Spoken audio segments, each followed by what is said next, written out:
Inflation is a major issue of worry for everyone, including people, businesses, investors, and political leaders. For the last year to around 18 months, inflation has been a major cause for concern and a subject of discourse. We are going to be going over a hierarchy of various investment categories and how they rank during times of inflation. All of this information comes from Warren Buffett, who is 91 years old and has seen inflation throughout his life. As a result, he is an authority on the subject. Cash is the worst possible investment to have when there is inflation in the economy. Warren Buffett is not the only investor who dislikes having cash during times of inflation.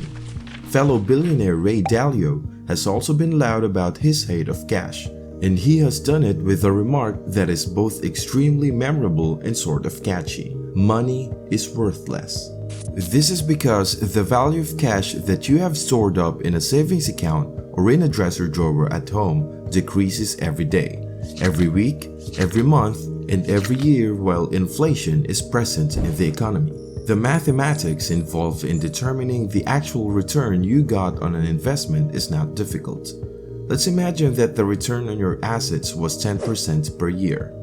It is contingent upon the current rate of inflation. To determine the true rate of return on your assets, you must first adjust for the effects of inflation. For example, if inflation is 7% in a given year and your investments provide a return of 10%, your actual return is only 3% in that year.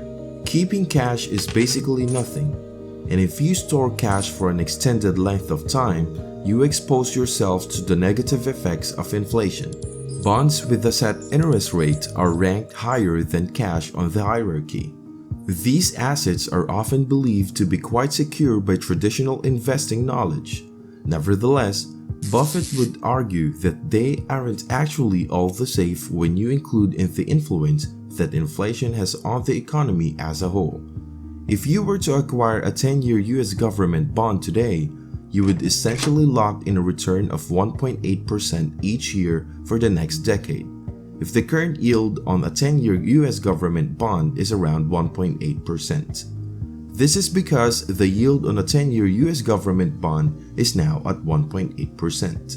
Let's assume that over the course of the next decade, inflation would average 4%, which isn't particularly ambitious projection considering that the most recent inflation report estimated that inflation would reach 7%. After taking into account the effect that inflation has on returns, you would have a real yearly return of negative 2.2% if inflation was running at 4% and your investment return was being measured in real terms.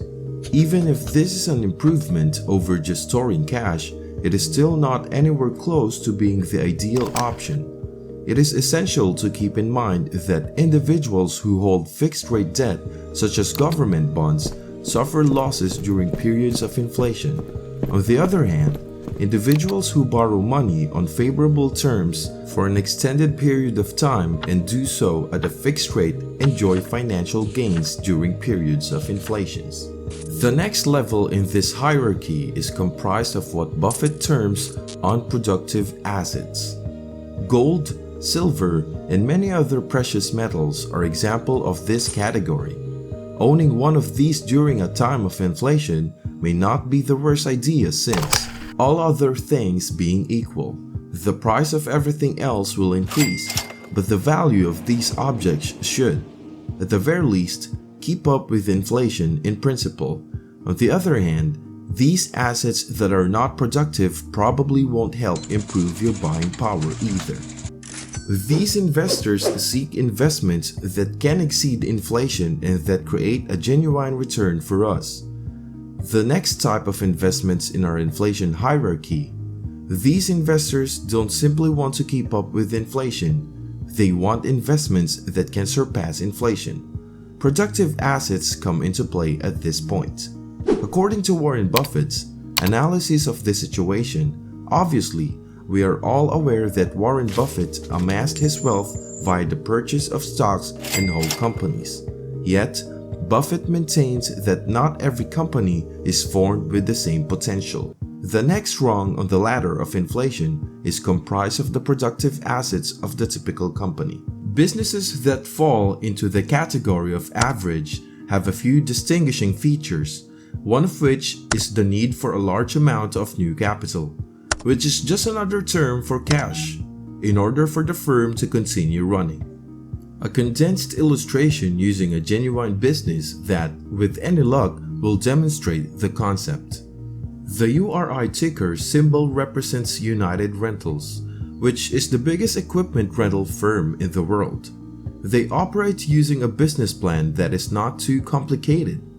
United Rentals purchases several pieces of equipment that are frequently used in construction projects, such as bulldozers, portable bathrooms, and heavy-duty vehicles. After that, United Rentals will turn around and rent out the same construction equipment to other construction projects for a shorter period of time, often the duration of the project itself. The corporation understands that the rental equipment it provides to its clientele does not have an indefinite lifespan and that it must be updated about every few years. Let's assume for the sake of simplicity that the cost of each bulldozers that the company purchases is $1 million. And let's also assume that each bulldozers can be rented out to customers and generate $1.2 million in sales for the company over the course of its lifetime. It's a very great profit of $200,000, but for the sake of this illustration, let's simply pretend that inflation is 20%. This implies that the corporation has to pay $1.2 million the next time it wants to purchase another bulldozer to replace the one it already owns. All of the money that United Rentals is making in profits needs to be thrown directly back into the firm in order to acquire new equipment to replace the old equipment. The company is not allowed to take any money out of the business in the form of earnings.